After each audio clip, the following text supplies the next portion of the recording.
नमस्कार दोस्तों, स्वागत है श्रीमद् भगवद गीता के नेक्स्ट एपिसोड में।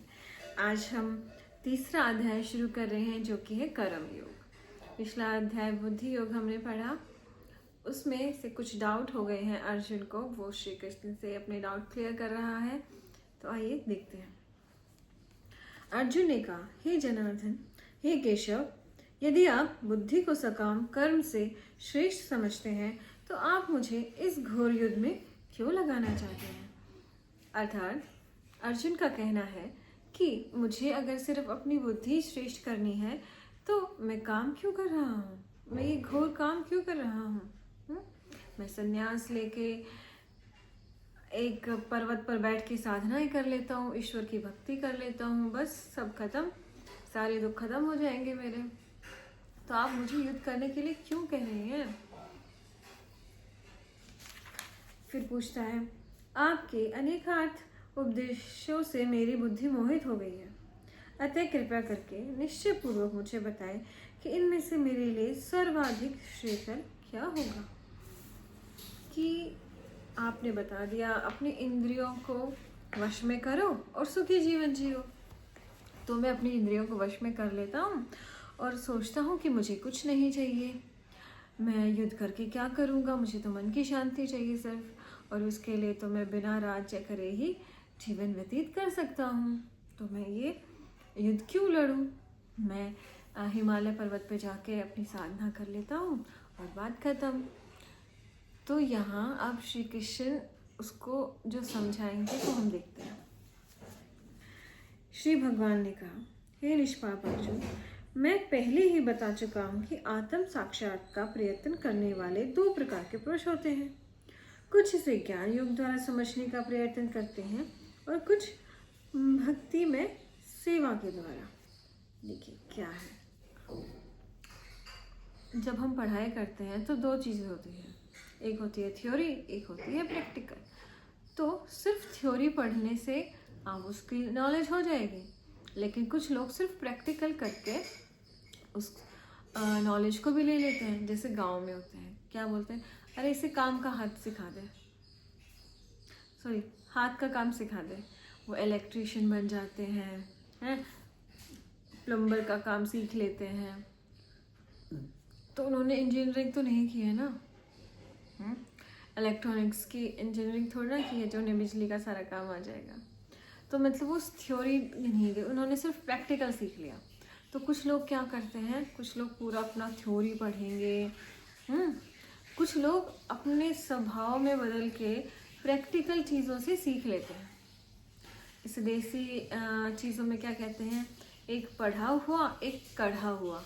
एक ने पुस्तक में पढ़ा है कि सच बोलना चाहिए, एक ने जीवन से सीखा है कि सच बोलना चाहिए क्योंकि उसी में फ़ायदा है, झूठ बोलने से बहुत नुकसान होता है। तो दो जगह से हैं।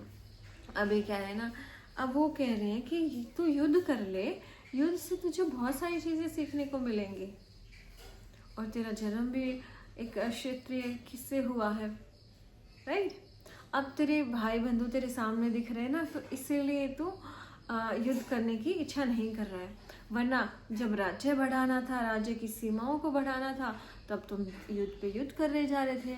तुम्हारे पिता पांडु ने भी बहुत सारे युद्ध जीते हैं, तब कैसे तुमने युद्ध कर लिया, या उन्होंने कैसे युद्ध कर लिया।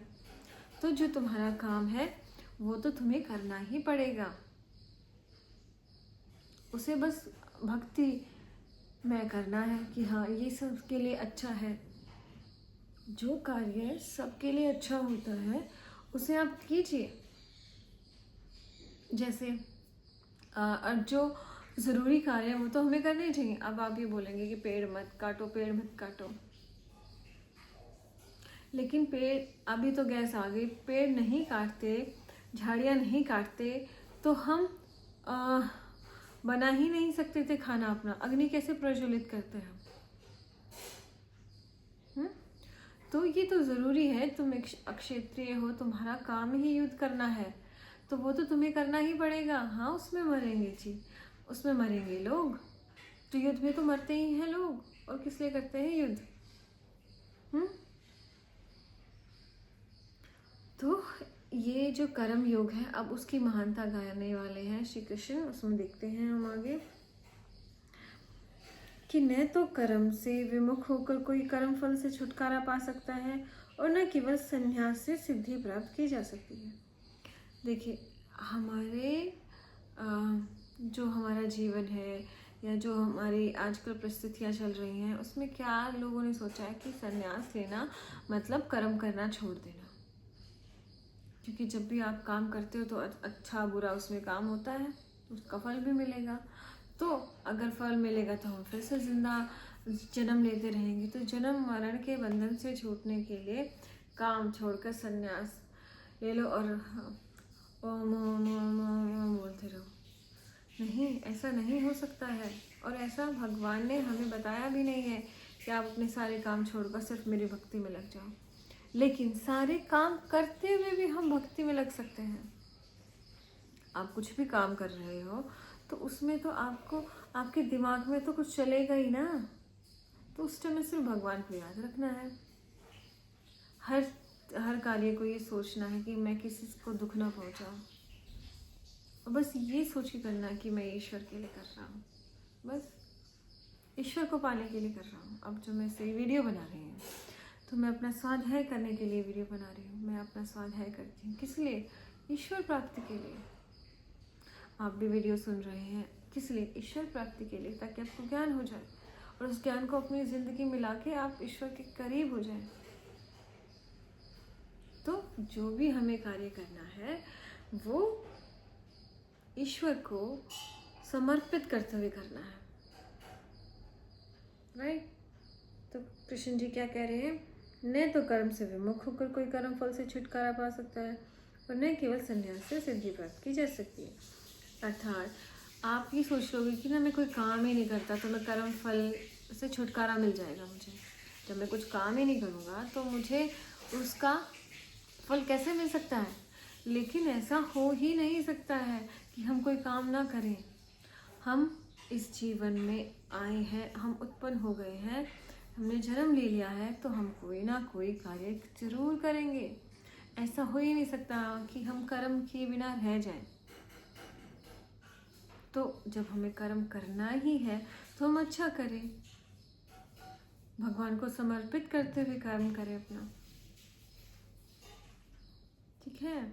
अगर ये ऐसा होता कि भाई सन्यासी लोगों को ही मोक्ष प्राप्त हो सकता है, तो ईश्वर जो 4 आश्रम है हमारे, ब्रह्मचर्य, गृहस्थ, वानप्रस्थ और संन्यास, ये आश्रम बनाने की क्या जरूरत थी? सिर्फ संन्यास आश्रम छोड़ देते। लेकिन ईश्वर ने हर आश्रम बनाया, ब्रह्मचर्य बनाया कि भाई 25 साल तक तुम अपनी पढ़ाई करो, शास्त्रों को पढ़ो, उनका अध्ययन करो, उनका प्रैक्टिकल करो। 25 से 50 साल तक तुम गृहस्थ जीवन में जियो, पैसे कमाओ, धन कमाओ, क्योंकि धन भी, पैसे भी एक ईश्वर की शक्ति है और उस शक्ति को हमें बुरे लोगों को प्राप्त करने से बचाना है, इसलिए हमें उसे कमाना है, धन भी कमाना है। अगर हम धन कमाएंगे तो हम ब्रह्मचर्य वाले लोगों की, सन्यासी लोगों की, वानप्रस्थ लोगों की सेवा कर सकते हैं, कर सकते हैं। तो इसी तरह से क्या करना है हमें? कर्म फल से छुटकारा नहीं मिल सकता है। तो अगर आप गृहस्थ आश्रम में हो तो भी आपको मोक्ष मिल सकता है, वानप्रस्थ, सन्यासी या ब्रह्मचर्य आश्रम में हो तो भी आपको मोक्ष मिल सकता है। तो हे अर्जुन, तू ये सोच रहा है कि मैं युद्ध नहीं करूँगा तो ही मुझे मोक्ष मिलेगा, ऐसा नहीं है।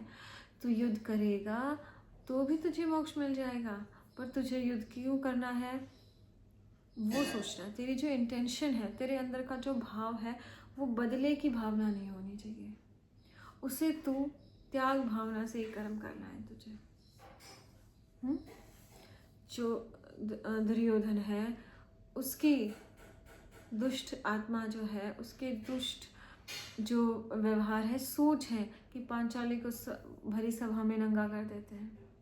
जब वो अपनी घर की बहू के बारे में ऐसा सोच सकता है तो वो कल प्रजा में जाके आम लोगों की, स्त्रियों के साथ, बच्चियों के साथ ऐसा व्यवहार करने लगा तो तो ऐसे इंसान से प्रजा को छुटकारा देने के लिए तो युद्ध कर रहा है, इसलिए नहीं कि तुझे राज्य चाहिए, कि तू धन दौलत के लिए कर रहा है, ऐशो आराम के लिए कर रहा है, अपनी बड़ाई के लिए कर रहा है, इसलिए नहीं कर रहा है तो युद्ध। तो युद्ध किस लिए कर रहा है? दुर्योधन से छुटकारा दिलाने के लिए, हस्तिनापुर को सुरक्षित करने के लिए, ताकि भीष्म पितामह भी अपनी जो प्रतिज्ञा है उसको पूरा कर ले और चले जाए इस संसार से।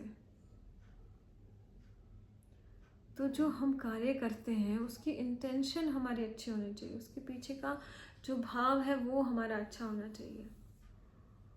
अगर हम अच्छी भावना से कर्म करेंगे तो हम कर्म फल से बच जाएंगे और मोक्ष मिल जाएगा हमें। तो श्री कृष्ण जी ऐसे ही कह रहे हैं, उसको समझा रहे हैं, आगे भी उसको और समझाएंगे, वो हम कल पढ़ते हैं। तो आज के लिए इतना ही। बहुत बहुत धन्यवाद।